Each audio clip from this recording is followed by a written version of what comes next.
আসসালামু আলাইকুম ভাই বোনেরা।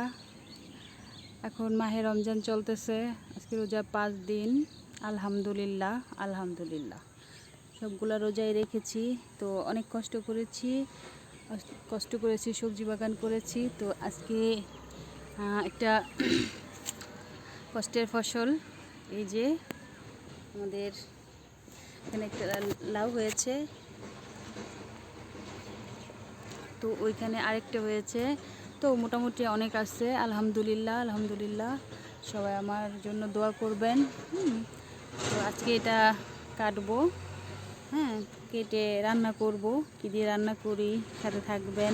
এদিকে বেগুন গাছে মোটামুটি অনেকগুলা বেগুনি আসছে, হ্যাঁ, মোটামুটি অনেকগুলা বেগুনি আসছে।